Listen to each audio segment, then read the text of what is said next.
Hello everyone. जैसा कि हम जानते हैं कि जेआईबी एग्जामिनेशन जो है वो बहुत करीब आ गया है। तो इस टाइम पे हमें अपना टाइम सिर्फ अच्छे रिसोर्सेज में इन्वेस्ट करना चाहिए। तो आप सबसे पहले ये देखिए कि पहले कैसे क्वेश्चंस पूछे गए हैं, इंपॉर्टेंट चीजें हैं उन्हीं पे आप ज्यादा फोकस करिए इस टाइम पे। तो आप ऐसा कर सकते हैं, इस वीडियो के डिस्क्रिप्शन में एक लिंक दिया गया है ई बुक्स का, उसे आप डाउनलोड कर सकते हैं। उस लिंक पे आप क्लिक करके पीडीएफ डाउनलोड कर सकते हैं। उन पीडीएफ में आपको जेआईबी एग्जामिनेशन के जो चारों सब्जेक्ट्स हैं उनके इंपॉर्टेंट टॉपिक्स और प्रीवियस ईयर क्वेश्चंस मिलेंगे। तो आपको इस टाइम पे सिर्फ उन क्वेश्चंस पे, उन टॉपिक्स पे फोकस करना है ताकि कम समय में आपको अच्छा रिटर्न मिल सके, और वो बिल्कुल फ्री ऑफ कॉस्ट आपको वो पीडीएफ मिलेगा।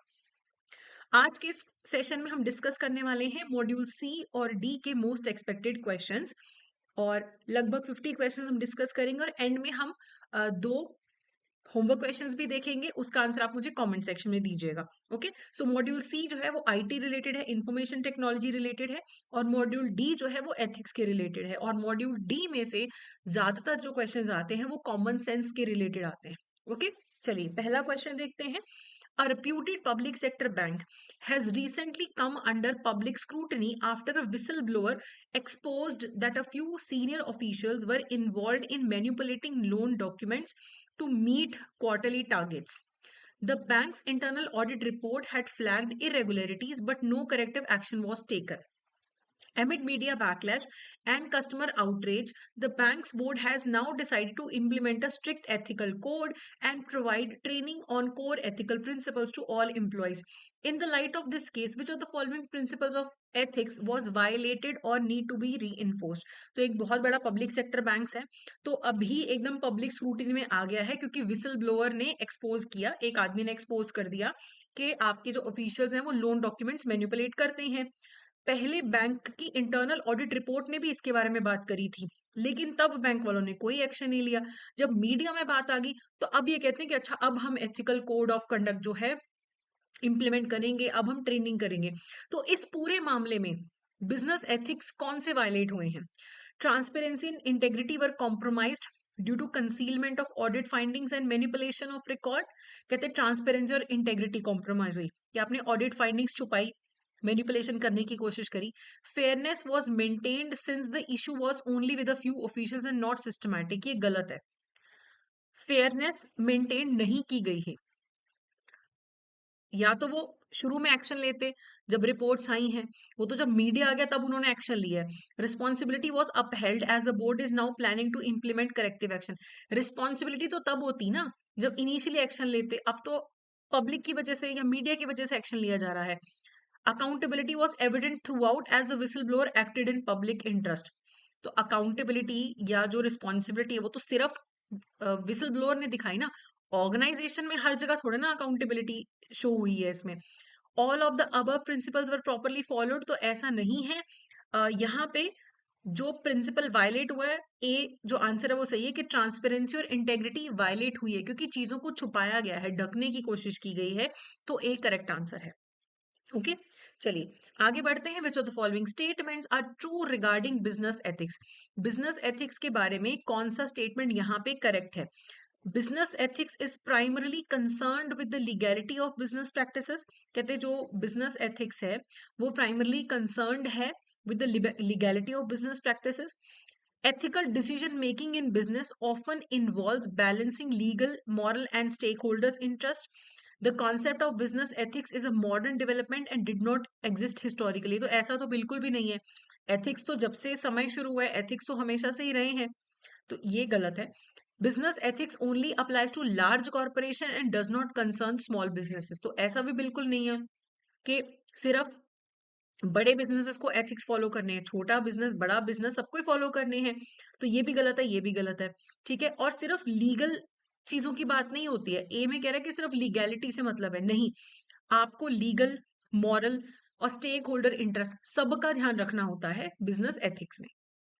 Next is, as per the Gandhian philosophy, the theory of trusteeship is primarily based on the idea of, theory of trusteeship की बात की गई है, accumulation of wealth for personal use and benefit, ये नहीं है, wealth being a trust for the benefit of society to be used for the welfare of others, ये correct answer है। देखो, गांधी जी का जो थ्योरी ऑफ ट्रस्टीशिप है वो ये बोलता है कि अगर कोई पर्सन रिच है तो उसको ये नहीं सोचना कि सारा पैसा मेरा है। कैपिटलिस्ट को ये सोचना है कि अगर मुझे इतना पैसा मिला है तो I need to use it for the benefit of the society. मैं इसका ट्रस्टी हूं और मुझे सोसाइटी के बेनिफिट के लिए यूज करना है। तो बी यहाँ पे करेक्ट आंसर है। Absolute control of state over all economic resources, ये नहीं है। Transfer of private property to government, ऐसा भी नहीं कि गवर्नमेंट को प्रॉपर्टी दे देनी है, कोई सोशलिस्ट उसमें नहीं जा रहे हैं हम। ठीक है, पैसा कमाओ, वेल्थ क्रिएट करो, लेकिन सारा अपने पे खर्च करने के बारे में मत सोचो।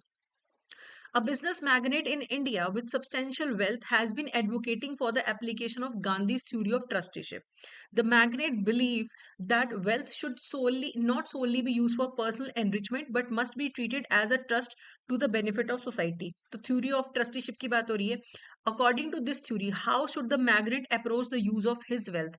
अब वो बड़ी बड़ी बातें तो कर रहा है ट्रस्टीशिप की, अब उसे क्या करना चाहिए अपनी वेल्थ के साथ? accumulating as much wealth as possible and distributing to the government for welfare of the schemes। ऐसा नहीं कि कमाओ सरकार को दे दो, नो।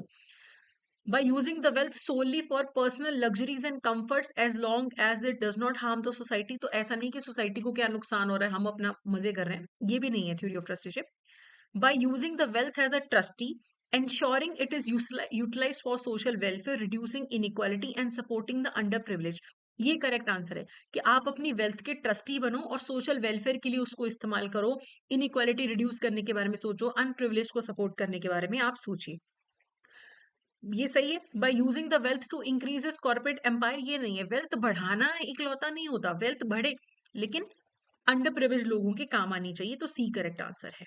ओके, तो एंड तक आपको ये सेशन देखना है, बीच में मत छोड़ दीजिएगा। कई बार हम सोचते हैं कि यूट्यूब पे सेशन है बाद में देख लेंगे, है ना, तब देख लेंगे, वो तब कभी भी नहीं आएगा। तो बिल्कुल ही थोड़े दिन दिन रह गए, तो एंड तक आपको पूरा सेशन देखना है। ओके, ज्यादा हैवी क्वेश्चंस नहीं है, सी और डी मॉड्यूल में लाइट सा पेपर आता है। What is the foundational principle of ethical banking? Profit maximisation, trust, aggressive marketing, high risk investment. तो एथिकल बैंकिंग का क्या मतलब है? सिर्फ प्रॉफिट कमाना कभी भी एथिकल नहीं है। सिर्फ एग्रेसिव मार्केटिंग करते रहना है कि बस लोगों की नाक में घुसा दो सारी एड, कि बस ये एड भी देखो, वो एड, वो एथिकल कहाँ से? आप परेशान कर रहे हो लोगों को। हाई रिस्क इन्वेस्टमेंट तो बिल्कुल भी नहीं। जब भी आप एथिकल बैंकिंग करते हो आपको प्रूडेंट रहना है कि बिजनेस का लॉस ना करवा लो ज्यादा रिस्क लेके। ट्रस्ट क्रिएट करना एथिकल बैंकिंग में बहुत ज्यादा जरूरी है। लोग अपने माँ बाप भाई बहन को पैसा ना दे, बैंक को पैसा देते हैं, क्योंकि ट्रस्ट है कि ये पैसा मेरा कहीं नहीं जा रहा। So it is the foundational principle। अगला है which principle requires banks to avoid biased behaviour? Transparency, neutrality, reliability, integrity.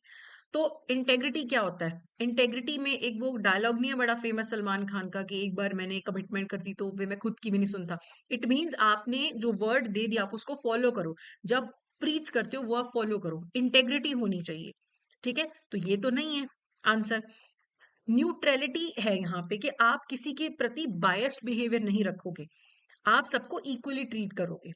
No one should be ill treated, तो न्यूट्रलिटी होना चाहिए। ट्रांसपेरेंसी तो होता है कि कोई चीज छुपाना नहीं है, और रिलायबिलिटी बैंक को मेंटेन करनी है, कुछ भी झूठ नहीं बोलना है, सब डाटा सामने रखना है, जो भी आपके कस्टमर्स हैं। तो न्यूट्रलिटी है जो ये बात करती है कि आपको बायसनेस नहीं रखना। फिर विच of the following is an example of abuse of official position? देखो, आपको अपने काम करने के लिए कुछ पावर मिलती है ऑफिस में, लेकिन अगर आप उसकी पावर को मिसयूज करते हो, अपना फायदा करते हो, तो वो अब्यूज ऑफ ऑफिशियल पोजीशन है। Trading stocks using public information, ये तो कोई गलत बात नहीं है। जो पब्लिक के पास इंफॉर्मेशन है, मेरे पास भी है, मैंने स्टॉक्स खरीदे, तो nothing wrong. Fraudulent expense claims करना, ये अब्यूज ऑफ ऑफिशियल पोजीशन है। अब आपको आपके ऑफिस में ये फैसिलिटी मिली है कि अगर आपका ऑफिस के काम से कोई खर्चा होता है, आप उसे रीइंबर्स करवा सकते हो, लेकिन आप फ्रॉडुलेंट एक्सपेंस क्लेम कर रहे हो, अपना पर्सनल सामान का खर्चा भी आप ऑफिस से क्लेम कर रहे हो झूठ बोल के, तो वो अब्यूज ऑफ ऑफिशियल पोजीशन है। कस्टमर का डाटा उसके कंसेंट के साथ शेयर करना गलत बात नहीं है। सेबी की गाइडलाइंस को फॉलो करना, ये तो ऑब्वियसली गलत बात नहीं है। तो B is the correct answer. अगला है what drives employees to prioritise short term gains over ethics? क्या ड्राइव करता है लोगों को कि आप शॉर्ट टर्म गेन को प्रायोरिटाइज करो over ethics? Strong ethical leadership होगी तो लोग शॉर्ट टर्म के बारे में नहीं सोचेंगे, लॉन्ग टर्म के बारे में सोचेंगे हमेशा, कि लॉन्ग टर्म में हमें सस्टेन करना है, छोटा मोटा फायदा के लिए हमें किसी के साथ नुकसान नहीं करना। Profit at any cost mentality. अगर profit at any cost mentality होती है ना, तो आप शॉर्ट टर्म गेन के बारे में सोचते हो कि बस पैसा कमाना है, शॉर्ट टर्म में बस आप के बारे में सोच रहे हो, लॉन्ग टर्म का नहीं सोचते हो। तो प्रॉफिट कमाने की जो मेंटालिटी है ना, उससे आप एथिक्स को नीचे रखते हो और गेन को ऊपर रखते हो। तो बी यहाँ पे करेक्ट आंसर है। स्ट्रिक्ट रेगुलेटरी कंप्लायंस है, अच्छा वर्क कल्चर है, वहां पे तो फिर आप लॉन्ग टर्म का ही सोचोगे। अगला है, what type of complaints can be filed under the whistle blower mechanism in India. Personal grievances के लिए विसल ब्लो नहीं करोगे आप। आपको लगता है कि आपके ऑर्गेनाइजेशन में कोई करप्शन हो रहा है, फ्रॉड हो रहा है, कोई रेगुलेटरी नॉन कंप्लायंस हो रहा है, वहां पे विसल ब्लोइंग होती है। ठीक है। लोन रिजेक्ट हो गया आपका, या एम्प्लॉय की प्रमोशन के लिए थोड़ा ना विसल ब्लो करते हो। विसल ब्लो होता है कि आपको कोई गलती लग रही है, फ्रॉड लग रहा है, कोई मिसयूज ऑफ पावर हो रहा है, वहां पे आप विसल ब्लो करते हो। जो हमारा आरबीआई है और पब्लिक सेक्टर बैंक्स है, वहां पे विसल ब्लो करनी है तो सीवीसी को एप्लीकेशन भेजो। और जो हमारे प्राइवेट सेक्टर के बैंक्स और फॉरेन बैंक्स हैं, उनके लिए अलग से प्रोटेक्टेड डिस्क्लोजर स्कीम आती है, उसके तहत आप आरबीआई को कंप्लेन करते हो, विसल ब्लो करते हो। अगला है, what is the key limitation of the whistle blowers protection act. जो हमारा 2014 वाला एक्ट है ना, उसके तहत आप अगर कोई सरकारी बाबू है, कोई सरकारी ऑफिसर है, उसके अगेंस्ट आपको कंप्लेंट करनी है कि वो फ्रॉड या करप्शन कर रहा है, उसके खिलाफ आप कंप्लेंट कर सकते हो। इस एक्ट का लिमिटेशन क्या है? ये प्राइवेट सेक्टर को एक्सक्लूड करता है, ये फाइनेंशियल फ्रॉड कवर नहीं करता, ये सिर्फ फॉरेन बैंक्स पे अप्लाई होता है, ये एनोनिमस कंप्लेंट्स की बात करता है। देखो, कभी भी कंप्लेंट एनोनिमस नहीं होगी, वो एक्सेप्ट नहीं की जाती कभी भी विसल ब्लोअर की। इशू इस एक्ट के साथ ये है कि इसमें प्राइवेट सेक्टर कवर नहीं होता। ठीक है। आरबीआई सीवीसी की कोई स्कीम के थ्रू जो कवर हो रहे हैं विसल ब्लोअर के अंदर, लेकिन प्राइवेट सेक्टर के जो इंप्लॉइज हैं, वो विसल ब्लोअर प्रोटेक्शन के अंदर कवर नहीं होते, पब्लिक सेक्टर वाले होते हैं। तो ये इसका एक लिमिटेशन है। अगला है, what is the primary focus of ethical behaviour in the work place. Primary focus क्या होता है एथिकल बिहेवियर का? कि आपको किसी भी कॉस्ट पे प्रॉफिट कमाना है? नहीं, प्रॉफिट कमाना नहीं है, जस्ट तरीके से चलना है आपको, सही गलत को समझते हुए चलना है, वो होता है एथिकल बिहेवियर। तो ये तो हो नहीं सकता। Aligning actions with moral principles for the benefit of the organisation and stakeholders, ये आपका करेक्ट आंसर है कि आप अपना मॉरल प्रिंसिपल्स को अलाइन करते हो अपने एक्शंस के साथ, कि जो जिन चीजों में आप विश्वास करते हो कि एथिकल है, सही है, गलत है, वो आप करिए भी, ताकि बेनिफिट हो ऑर्गेनाइजेशन का भी और स्टेक होल्डर्स का भी। अपने पर्सनल गेन्स को प्रायोरिटाइज करना इज नॉट एथिकल। कस्टमर के साथ इंटरेक्शन अवॉइड करना तो बिल्कुल भी एथिकल नहीं है। तो बी यहाँ पे करेक्ट आंसर है। अगला है, which are the following statements about the account aggregator framework are correct. ये आपका मॉड्यूल सी में आ गया। Account aggregator is a type of RBI regulated entity within NBFC AA license. तो अकाउंट एग्रीगेटर के पास एनबीएफसी अकाउंट एग्रीगेटर लाइसेंस होता है। तो ये करेक्ट है, हमें करेक्ट ही पूछा है, तो एलिमिनेट करो, जहां पे वन नहीं है उसको हटा दो। तो सीधा सीधा आपको पता लग गया कि 1 और 5 और 1 और 3 में से बाकी तो सब गलती हैं। Account aggregator can store the financial data it collects and use it for its own purpose. तो अकाउंट एग्रीगेटर ना इंटरमीडियरी होते हैं, यहां से कस्टमर का डाटा इधर पहुंचाना है, बीच में इंटरमीडियरी के तौर पे काम करना है, खुद डाटा स्टोर नहीं करना होता कभी भी। ठीक है। मेरा जो डाटा बैंक के पास है, मेरी इंश्योरेंस कंपनी को चाहिए, तो वो अकाउंट एग्रीगेटर के थ्रू मैं कंसेंट दे दूंगी कि ठीक है चला जाए, लेकिन अकाउंट एग्रीगेटर के पास कभी भी डाटा सेव नहीं होगा। तो सेकंड तो गलत ही है। The data shared by account aggregator can only be shared with the unregulated financial entities. Unregulated नहीं, regulated entities के साथ डाटा शेयर होगा ना, तो 3 भी गलत है, तो हटा दो। और देखो, अभी तो मैंने 4th 5th पढ़ी भी नहीं स्टेटमेंट, तो भी मुझे पता लग गया कि ए करेक्ट आंसर है। एलिमिनेशन इतना स्ट्रॉन्ग टूल होगा आपके लिए पेपर में। Customers consent is not required for an account aggregator. ऐसा कैसे नहीं रिक्वायर्ड? कस्टमर का डाटा है, उसी से पूछ के तो शेयर करोगे ना, तो 4th तो गलत ही हो गया। Account aggregator framework allows financial institutions to access consolidated financial data in real time with the customer's explicit consent. ये करेक्ट आंसर है कि अकाउंट एग्रीगेटर के थ्रू एक फाइनेंशियल इंस्टीट्यूशन से कस्टमर का डाटा दूसरे फाइनेंशियल इंस्टीट्यूशन के पास चला जाता है। एक्सप्लिसिट कंसेंट होना चाहिए कस्टमर का। सो 1 और 5 करेक्ट आंसर है। Again I am telling you, use elimination in paper. A vendor offers Meena, a procurement manager, an expensive gift for favouring their bid in upcoming tender, what is the ethical course of action. अब मान लो आप मीना का छोड़ो, आप हो procurement manager, आपको कोई बहुत महंगा गिफ्ट देता है कि आप ना टेंडर हमारी तरफ कर देना। इसमें एथिकली आपको करना क्या चाहिए? गिफ्ट ले लो लेकिन न्यूट्रल रहो, गिफ्ट मना करो और रिपोर्ट करो एथिक्स कमेटी को, गिफ्ट एक्सेप्ट करो और टेंडर दिलवा दो, या फिर इग्नोर कर दो गिफ्ट को लेकिन फिर भी वेंडर को फेवर कर दो। तो सबसे सही ये तो रहेगा कि हम गिफ्ट भी डिक्लाइन करेंगे और बताओ भी एथिक्स कमेटी को कि इसने हमें ब्राइब करने की कोशिश करी है। ये नहीं कि गिफ्ट ले लिया और चलने दिया टेंडर प्रोसेस, लेकिन नहीं, गिफ्ट भी मना करो और रिपोर्ट भी करो, इस चीज को छुपाना नहीं है। अगला है, according to the justice Shri Krishna committee which principle requires banks to collect only essential customer data. तो ये ना कमेटी बैठी थी डाटा प्राइवेसी को लेके, तो इसने बोला कि जितना कस्टमर का डाटा रिक्वायर्ड है ना उतना ही कलेक्ट करो। अगर मैं मिंत्रा से कुछ ऑर्डर करती हूँ, मिंत्रा को क्या चाहिए? मेरा फोन नंबर और मेरा एड्रेस सामान डिलीवर करने के लिए, बाकी आलतू फालतू डाटा नहीं कलेक्ट करना चाहिए। तो ये कौन सा प्रिंसिपल है? इन्फॉर्म्ड कंसेंट नहीं, मिनिमल डाटा कलेक्शन है।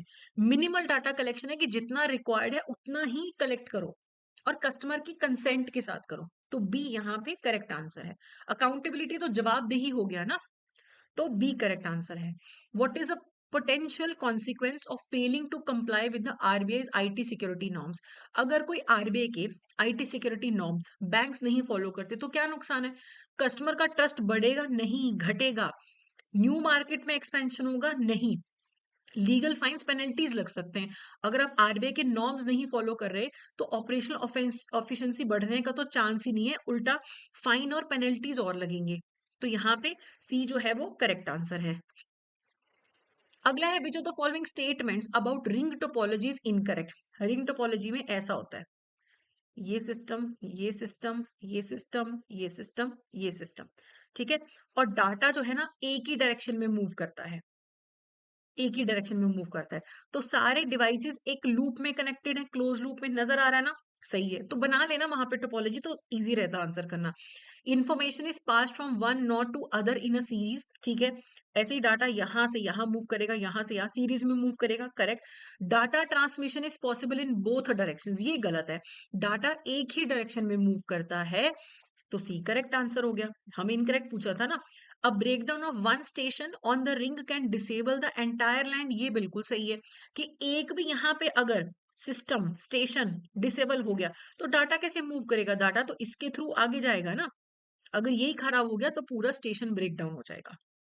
अगला है, which of the following statements correctly distinguishes a router from a hub. Router को हब से कैसे डिस्टिंग्विश करोगे? A router operates at physical layer while the hub operates at network layer, ऐसा कुछ नहीं है। A router can direct data packets to specific devices on different networks, while a hub simply broadcasts data to all devices on the same network. ये यहाँ पे correct answer है। Router क्या करता है? जो डाटा पैकेट्स होते हैं वो रूट, राउटर है ना उसके नाम में, तो डाटा की जो पैकेट है वो उन्हें डायरेक्ट करता है नेटवर्क पे कि कौन सा पैकेट कहाँ पे जाएगा। जो हब है वो क्या करता है? सिंपली डाटा ब्रॉडकास्ट करता है सारे डिवाइसेस पे, एक नेटवर्क में जितने भी डिवाइसेस कनेक्टेड हैं उनमें सब में डाटा ब्रॉडकास्ट करता है, वो काम हब का होता है, तो बी यहाँ पे करेक्ट आंसर है। अगला, which of the following happens in smishing attack. Blank call आती है या smishing uses cell phone text message to lure consumers to reveal personal details. Attacks directed specially at senior executives. देखो, जो senior executives पे जो attacks होते हैं ना उन्हें हम वेलिंग अटैक बोलते हैं। वेलिंग ये फिशिंग अटैक का एक टाइप होता है। It is a term for maliciously crafted software code, वो तो फिर मालवेयर हो गया ना। तो यहाँ पे स्मिशिंग अटैक में क्या होता है? एसएमएस प्लस फिशिंग अटैक होता है कि आपको मैसेज आता है, आपको मैसेज करके ल्योर किया जाता है कि आप लिंक पे क्लिक करो, अपना डिटेल्स दो और आपका डाटा चोरी हो जाए। आजकल तो बहुत कॉमन हो रहा है, कभी सीबीआई से कॉल, कभी ट्राई से कॉल, कभी आधार वालों से कॉल आ रहे हैं, आजकल तो बहुत ज्यादा हो रहे हैं साइबर अटैक्स। तो स्मिशिंग अटैक होता है कि आपको कोई ऐसा मैसेज आता है तो आपको बिल्कुल भी उस पर रिप्लाई नहीं करना है, क्लिक ही नहीं करना है। Next question is, which of the following risks can arise from cyber attack. अगर बैंक पे साइबर अटैक होता है तो क्या रिस्क है उससे? क्या प्रोडक्टिविटी का लॉस होगा, बिजनेस रुकेगा? यस, है ना। इन्वेस्टिगेशन पे खर्चा होगा? यस। हो सकता है कस्टमर का नुकसान हो, उसको कंपनसेशन पे करना पड़े, ये भी यस। रेपुटेशन खराब हो सकती कि इनकी तो इमेज खराब हो जाएगी बैंक वालों की कि इनकी तो वेबसाइट इजीली हैक हो गई, साइबर अटैक हो गया। पेनल्टीज भी पढ़नी पड़ सकती है, आरबीआई पेनल्टी लगा दे कि तुमने ढंग से क्यों नहीं प्रोटेक्शन कर रखा। तो सब कुछ ही, सारे ही नुकसान हो सकते हैं। तो D all of the above correct answer है। अगला है which of the following is not a cyber attack. Wishing cyber attack होता है जब आपको वॉइस कॉल आती है और आपसे कॉल करके बोलते हैं कि हम तो बैंक से बात कर रहे हैं, हम तो यहाँ से बात कर रहे हैं, ये साइबर अटैक है। मिशिंग अटैक कोई अटैक नहीं होता, ये नकली नाम है, तो it is not a cyber attack. Phishing attack होता है, मान लो कि आप, फिशिंग अटैक कोई भी ऐसा अटैक है जिसमें आपसे आपका डाटा लेने की कोशिश की जाती है। जैसे आपको मेल आ गया कि आपकी तो लॉटरी लग गई है, आप अपना बैंक का डाटा भेजो, आपको पैसा भेजें, फिशिंग अटैक है। वेलिंग अटैक होता है जब आप अटैक करते हो, फिशिंग अटैक ही होता है, लेकिन आप किसी हाई प्रोफाइल टारगेट को अटैक करते हो, वो वेलिंग अटैक होता है। तो यहाँ पे बी करेक्ट आंसर है। अगला है a dash generally consist of concerted efforts of a person or persons to prevent an internet site or service from functioning efficiently mainly through flood of incoming messages to the target system. इसमें क्या होता है कि एक person क्या करेगा, मान लो ये एसबीआई की वेबसाइट है, ये पर मिनट 1000 लोगों को हैंडल कर सकती है। तो ये यहाँ पे एक अटैकर बैठा होगा, ये नकली बॉट्स बनाएगा, नकली यूजर्स बना के वेबसाइट पे छोड़ देगा। 1500 बॉट्स छोड़ दिए एसबीआई की वेबसाइट से। इससे क्या होगा, एसबीआई की वेबसाइट तो सिर्फ 1000 यूजर्स हैंडल कर सकती है, इसने 1500 नकली यूजर्स बना के छोड़ दिए। तो अब जो जेन्युइन बेचारे यूजर्स हैं, वो तो यूज ही नहीं कर पाएंगे वेबसाइट। ठीक है, तो ये है distributed denial of service attack के, जो जेन्युइन यूजर्स हैं उनको सर्विस डिनाई हो जाती है। ओके, चलिए अगला, which of the following statement is incorrect. Phishing is a fraudulent attempt to obtain sensitive information. बिल्कुल सही, आप पे अटैक होता है, आपसे इन्फॉर्मेशन लेने की कोशिश की जाती है, नकली फोन, नकली mail. Phishing attempts directed at specific individuals or companies have been termed as spear phishing. जब आप किसी पर्टिकुलर पर्सन को टारगेट करते हो, उसे स्पीयर फिशिंग बोलते हैं। अगर वो पर्टिकुलर पर्सन हाई प्रोफाइल का है, फिर उसे वेलिंग बोल देंगे। ठीक है, vishing is the illegal access of data via voice over internet protocol. तो आपको कॉल करके आपसे कोई डाटा लेने की कोशिश करता है, तो वो भी विशिंग अटैक है। Dolphing has been coined for spear phishing attacks directed specifically at senior executives and high profile targets. तो वो डॉल्फिंग नहीं होता, वेलिंग होता है। तो डी यहाँ पे करेक्ट आंसर है। Next is when a senior manager gives directions to an employee, what course of action should an employee take. आपको सीनियर मैनेजर कोई काम बोलता है, आप क्या करोगे? सारी इंस्ट्रक्शंस मानोगे, सिर्फ लीगल इंस्ट्रक्शंस मानोगे, जो फॉलो करना चाहते हो वो करोगे, या फिर नन ऑफ दी अबव? तो जो लीगल इंस्ट्रक्शंस आपकी मैनेजर देता है वही आपको फॉलो करनी है। तो बी करेक्ट आंसर है। अगला है which of the following approaches can be used to resolve dilemma. Dilemma resolve करने के लिए कि क्या करें क्या ना करें, ऐसी कोई सिचुएशन आ जाती है तो आप क्या करोगे? ठीक है, अगर मान लो एक कंपनी है वो लॉसेस में जा रही है, ठीक है, एक रास्ता है कि 50% लोगों को ले ऑफ कर दो, लेकिन इससे क्या, अब इतने लोगों का रोटी छिन जाएगी। दूसरा है कंपनी को चलने दो, लेकिन लॉसेस में कितना टाइम चला दोगे? अभी तो सिर्फ 50 की नौकरी जा रही है, फिर सबकी चली जाएगी। अब दोनों ही सिचुएशन जो है ना वो परफेक्ट नहीं है, कोई भी आप लोग, आपको पता नहीं लग रहा क्या सिचुएशन में क्या करूं मैं, इसे रिजॉल्व कैसे करोगे? एंड रिजल्ट बेस्ड थिंकिंग, इसमें होता है कि जिस चीज का डिसीजन लेने पे, ये डिसीजन लेने या ये डिसीजन लेने पे, जिसमें एंड रिजल्ट सबसे अच्छा होगा वो चूज करो, ये एक अप्रोच है। तो एंड रिजल्ट बेस्ड थिंकिंग होती है। रूल बेस्ड थिंकिंग, रूल्स जो चीज बोलते हैं, अगर कंपनी लॉ ये बोलता है कि अगर आप 50% ले ऑफ कर सकते हो तो आप कर दो, फिर रूल पे चलो। ठीक है, आप वो डियंटोलॉजिकल अप्रोच पे चल रहे हो कि रूल्स क्या बोल रहे हैं, तो आप रूल्स के हिसाब से चल रहे हो। केयर बेस्ड थिंकिंग, पैशनेट हो, आप कंपैशन दिखा रहे हो कि अगर मैं सिचुएशन में होता, मैं क्या चाहता, मेरे साथ क्या होता। तो ये तीनों अप्रोचेस हैं। प्रॉफिट बेस्ड थिंकिंग से कभी भी एथिकल डिलेमा सॉल्व नहीं होता है, प्रॉफिट के बारे में सोच के आप कुछ भी सॉल्व नहीं कर सकते। तो यहाँ पे फोर्थ के अलावा सब सही है, तो C is the correct answer. Okay, next is which of the following measures can be taken to manage conflict of interest. Conflict of interest को मैनेज कैसे किया जा सकता है? कॉन्फ्लिक्ट ऑफ इंटरेस्ट होता है जब आपकी जो ऑफिशियल पोजीशन है उससे आपको कोई पर्सनल फायदा हो रहा हो। मान लो कि मैं एक इंटरव्यू पैनल में बैठी हूँ, और मैं इंटरव्यू ले रही हूँ, सामने से मेरा ही कोई रिलेटिव इंटरव्यू देने आ रहा है, तो वो तो फिर फायदा हो जाएगा उसको मेरे इंटरव्यू में पैनल में होने का। तो ये कॉन्फ्लिक्ट ऑफ इंटरेस्ट है। इसे कैसे अवॉइड कर सकते हो? सारी पार्टीज फुल डिस्क्लोजर करें, इंस्टीट्यूशनल कंट्रोल्स एंड मैकेनिज्म होने चाहिए, और पहले ही कॉन्फ्लिक्ट को आइडेंटिफाई करो, प्रिवेंट करो, जितना हो सके डिस्क्लोजर करो। मतलब मुझे तो यही करना चाहिए, मुझे डिक्लेयर कर देना चाहिए कि ये मेरा रिलेटिव है, मैं पैनल में नहीं बैठूंगी। ओके, तो यहाँ पे डी जो है करेक्ट आंसर है। Next is which of the following is or are correct regarding ATM operations in India. ATM को लेके कौन से स्टेटमेंट सही हैं? Offline ATMs allow withdrawals only up to a prefixed limit regardless of the balance in the customers account. Offline ATM वो ATM होता है जो बैंक के डाटाबेस के साथ कनेक्टेड नहीं होता, इनमें प्री फिक्स्ड लिमिट होती है, उतना ही आप पैसा निकलवा सकते हो। तो ए स्टेट वन तो बिल्कुल सही है, तो जहां पे वन नहीं है उसको एलिमिनेट कर दो। White label ATMs are set up and operated by non-bank entities and do not display any bank's branding। ये भी सही है। व्हाइट लेबल एटीएम जैसे टाटा का है, वकरांची का है, हिताची का है, किसी एक बैंक का नाम नहीं होता उसपे, तो सेकंड भी सही है। Brown label ATMs are entirely owned and operated by banks including hardware and maintenance. ये गलत है। ब्राउन लेबल एटीएम्स में जो सर्विस प्रोवाइडर होता है वो आपको हार्डवेयर प्रोवाइड करता है और बैंक्स जो है उसके ऑपरेशंस मैनेज करते हैं। तो थर्ड गलत हो गया, तो डी एलिमिनेट कर दो। The penalty for non-replenishment of cash in ATMs for more than 10 hours in a month is 10,000 per ATM। तो ये बिल्कुल सही है। फोर्थ सही है कि अगर आपका कोई भी एटीएम 10 घंटे से ज्यादा एक महीने में आउट ऑफ कैश रहता है, उसे हम क्या, उसमें 10,000 रुपीज पर एटीएम पेनल्टी लगती है। तो बी जो है यहाँ पे करेक्ट आंसर है। अगला है consider the following statement about types of ATMs in India. Networked ATMs allow customers to use their ATM cards at any ATM within the network, facilitating anytime anywhere banking। तो network ATMs की वजह से ऐसा है कि चाहे मेरे पास SBI का कार्ड है चाहे आईसीआईसीआई का, मैं किसी भी एटीएम में जाके ट्रांजेक्शन कर सकती हूँ। White label ATM operators are entitled to both interchange fees and additional charges for the issuing from the issuing bank। तो ये गलत है। देखो, अगर मैं कोई व्हाइट लेबल एटीएम जो है वो यूज करती हूँ, कार्ड मेरे पास एसबीआई का है, तो मैं व्हाइट लेबल एटीएम में जब ट्रांजेक्शन करूंगी तो एसबीआई व्हाइट लेबल एटीएम को इंटरचेंज फीस पे करेगा और कुछ भी पे नहीं करना होता। तो सेकंड गलत है, एडिशनल कोई चार्जेस नहीं होते हैं, तो सेकंड हटा दो। ओके, और पहला हमें पता है कि सही है, तो हमें तीसरी स्टेटमेंट पढ़े बिना पता लग गया है कि ए करेक्ट आंसर है।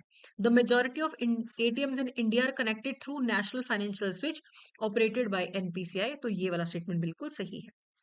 अगला है what is the penalty of non replenishment of cash in an ATM for more than 10 hours in a month. अगर एक अ, महीने में 10 घंटे से ज्यादा कोई एटीएम आउट ऑफ कैश रहता है, तो ऐसे हर एटीएम पे बैंक को 10,000 रुपीज पर एटीएम के हिसाब से पेनल्टी पे करनी पड़ती है। Next is which entity operates the national financial switch. National financial switch किसकी जिम्मेदारी है? आरबीआई? नो। एसबीआई? नहीं। मिनिस्ट्री ऑफ फाइनेंस भी नहीं। एनपीसीआई। आईडीआरबीटी ने नेशनल फाइनेंशियल स्विच को क्रिएट किया था 2004 में, 2009 में एनपीसीआई ने उसको टेक ओवर कर लिया था, तो वही अब ऑपरेट करते हैं। तो सी करेक्ट आंसर है। कैश रिसाइकलर मशीन क्या होती है? जो सिर्फ कैश डिस्पेंस करती है या जिसमें कैश डिपॉजिट भी होता है, विड्रॉ भी होता है। ऐसी machine that verifies identity for transactions, a machine use to print passbooks. तो कैश रिसाइकलर होता है जिसमें आप पैसा जमा भी करवा सकते हो और विड्रॉ भी करवा सकते हो। तो B is the correct answer. What is the maximum amount a customer can deposit using cash deposit machine per day without providing a pan? अगर आपका पैन जो है आपने बैंक को नहीं दे रखा, तो आप कैश डिपॉजिट मशीन में मैक्सिमम 49950 का ट्रांजेक्शन कर सकते हो पर डे। इससे ज्यादा का करना है तो फिर आपको अपना पैन कार्ड बैंक को देना पड़ेगा। अगला है which type of card requires the card holder to pay the balance in full at the end of each month and does not incur interest. ऐसा कौन सा कार्ड है जिसमें मंथ एंड पे पूरा का पूरा पेमेंट कार्ड होल्डर को करना पड़ता है, कोई इंटरेस्ट नहीं? तो उसे हम बोलते हैं चार्ज कार्ड्स। तो आपके जो चार्ज कार्ड्स होते हैं, मान लो मेरे पास एक चार्ज कार्ड है और उसमें कोई लिमिट नहीं होगी, मैंने पूरे महीने खर्चा किया, खर्चा करने के बाद मंथ एंड पे मुझे 50,000 का बिल आया, तो मुझे पूरा का पूरा 50,000 पे करना पड़ेगा। मेरे पास ये ऑप्शन नहीं है कि मैं बाद में पेमेंट कर दूं। क्रेडिट कार्ड में तो ऑप्शन होता है ना कि बाद में इंटरेस्ट के साथ पेमेंट कर दो, अभी मिनिमम बैलेंस पे कर दो। लेकिन जो चार्ज कार्ड होता है उसमें सारा का सारा पैसा end of the month full payment करना पड़ता है। कोई किस्तों का ऑप्शन चार्ज कार्ड्स में नहीं होता जैसे क्रेडिट कार्ड में होता है। Next is what does NFC technology in tap and go cards allow. NFC वाले टैप एंड गो कार्ड्स हैं, उससे क्या फायदा होता है? लॉन्ग डिस्टेंस ट्रांजेक्शंस नहीं, card transactions without entering pin, wireless transactions over short distance of about 10 centimetre. तो exact answer तो सी है इसका, कि आप क्या करते हो, वायरलेस ट्रांजेक्शन होती है कि आप सिर्फ टैप करते हो, आपको कुछ भी करने की जरूरत नहीं, आप सिर्फ टैप कर सकते हो। और ये आपको मेन फायदा होता है कि आपको सिर्फ टैप करना है या फिर ऊपर वेव करना है और आपकी ट्रांजेक्शन हो जाएगी, वो स्वाइप वगैरह करने की जरूरत नहीं है। तो सी करेक्ट आंसर है। What is the primary objective behind the establishment of National Payment Corporation of India? क्यों establish किया है? इंटरनेशनल पेमेंट नेटवर्क बनाने के लिए नहीं, to consolidate various retail payment system into unified process. तो ये करेक्ट आंसर है। एनपीसीआई का मेन मकसद था कि इंडिया को लेस कैश सोसाइटी बनाया जाए, कि लोग जो है रिटेल पेमेंट्स कर सके क्विकली कॉस्ट इफेक्टिव तरीके से। तो एनपीसीआई सब कुछ संभालता है। आप ये देखो, फास्टैग, यूपीआई, भीम, Aadhaar enabled payment system, national financial switch, सब कुछ इन्हीं का ही है। रिटेल पेमेंट से रिलेटेड सब कुछ एनपीए से संभालता है। गवर्नमेंट सब्सिडीज डिस्ट्रीब्यूट करना, लार्ज वॉल्यूम ट्रांजैक्शन, ये इनका काम नहीं है। एनपीसीआई को इंडिया में रिटेल पेमेंट्स को कंसोलिडेट करना है, उनको कॉस्ट इफेक्टिव बनाना है। अगला है, which are the following statements regarding the UPI is incorrect. Unified payment interface, UPI transactions are authenticated through a true two-factor authentication process. UPI allows linking of multiple bank account into a single application. ये तो होता है UPI में, है ना, कि एक application में मल्टीपल अकाउंट्स आप ऐड कर सकते हो। UPI transactions can only B accessed on Android platform. तो ऐसा तो नहीं है, आईफोन्स पे भी तो चलता है यूपीआई। तो पहला भी सही है, टू फैक्टर ऑथेंटिकेशन। दूसरा सही है, मल्टीपल बैंक अकाउंट्स कर सकते हो। और यूपीआई में आपको एक वर्चुअल आईडी मिलती है इंक्रीज सिक्योरिटी के लिए, आप यूपीआई आईडी के थ्रू भी ट्रांजेक्शन कर सकते हो। अगला है, the national financial switch managed by NPCI was originally developed by who? RBI, Indian banking association, IDRBT या फिर State Bank of India. So the correct answer is IDRBT. IDRBT का फुल फॉर्म क्या है? Institute for development and research in banking technology. तो C is the correct answer, जिसने national financial switch को develop किया। In the immediate payment service IMPS, primary function क्या है IMPS reference number का? It allows user to verify their account balance, it provides a unique identifier for each transaction, it is used to cancel the transaction, it helps to banks to calculate the interest rates। तो इसमें B correct answer है। जो आपका IMPS का reference number होता है 12 digit का होता है, तो हर एक ट्रांजेक्शन की एक यूनिक आइडेंटिटी हो जाती है। तो B is the correct answer. Which feature in UPI 2.0 allows a customer to block funds for a transaction that will be deleted later? Debited later, not deleted, debited later. तो UPI में मान लो मैं cab पे जा रही हूँ उबर में, तो मैंने बोला कि मुझे एक सर्टेन डिस्टेंस तक जाना है, मैंने कैब बुक करी और कैब का खर्चा मेरा मान लो 300 होगा। तो अगर मैंने यूपीआई 2.0 अभी जो लेटेस्ट फीचर्स आए हैं उसके थ्रू ये फीचर है कि अभी 300 रुपीज मेरे अकाउंट में ब्लॉक हो जाएंगे। जब ये राइड फिनिश हो जाएगी उसके एंड में 300 रुपीज मेरे अकाउंट से डेबिट होंगे। ब्लॉक पहले हो जाएंगे लेकिन डेबिट बाद में होंगे। ये है one time mandate with block functionality. तो सी करेक्ट आंसर है। ठीक है।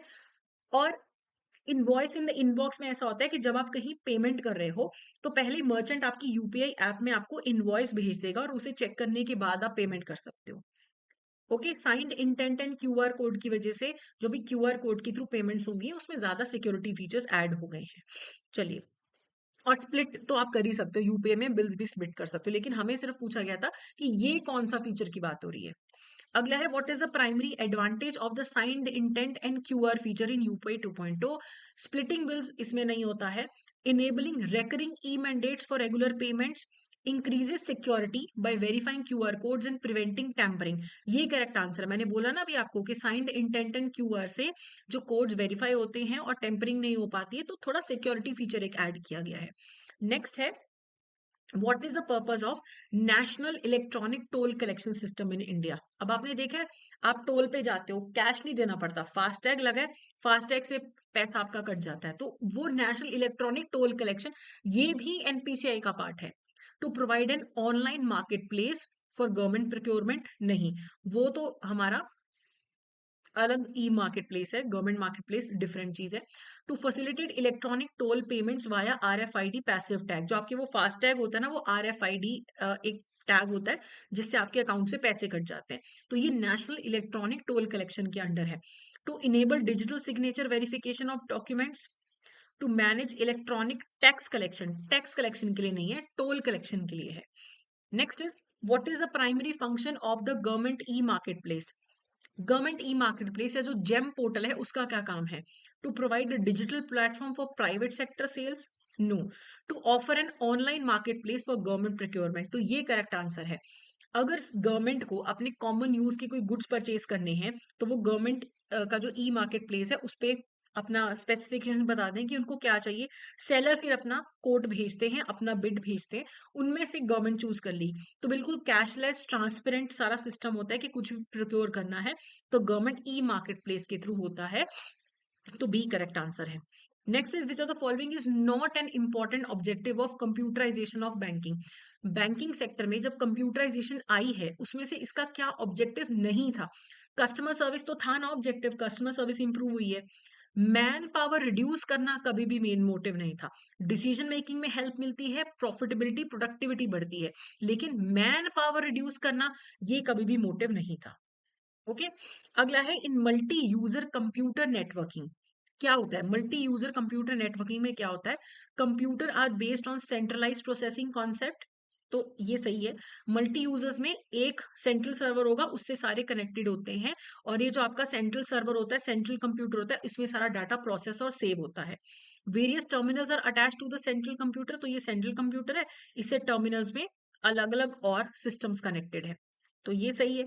A large number of users can be connected to the central computer, तो ऑब्वियसली इतने सारे लोग हैं, ये सारे एक ही सेंट्रल कंप्यूटर पे डिपेंडेंट है, तो सारे के सारे स्टेटमेंट्स यहाँ पे सही हैं, so D is the correct answer. Bus topology में क्या होता है? तो बस टोपोलॉजी का आपको पता होना चाहिए कि ऐसे एक मोटी सी केबल है यहाँ पे, ठीक है, इस पे यहाँ एक सिस्टम कनेक्टेड है, यहाँ कनेक्टेड है, ये सारे वर्क स्टेशन है जो एक सेंट्रल केबल के साथ कनेक्टेड है, ये बस टोपोलॉजी होती है। ठीक है।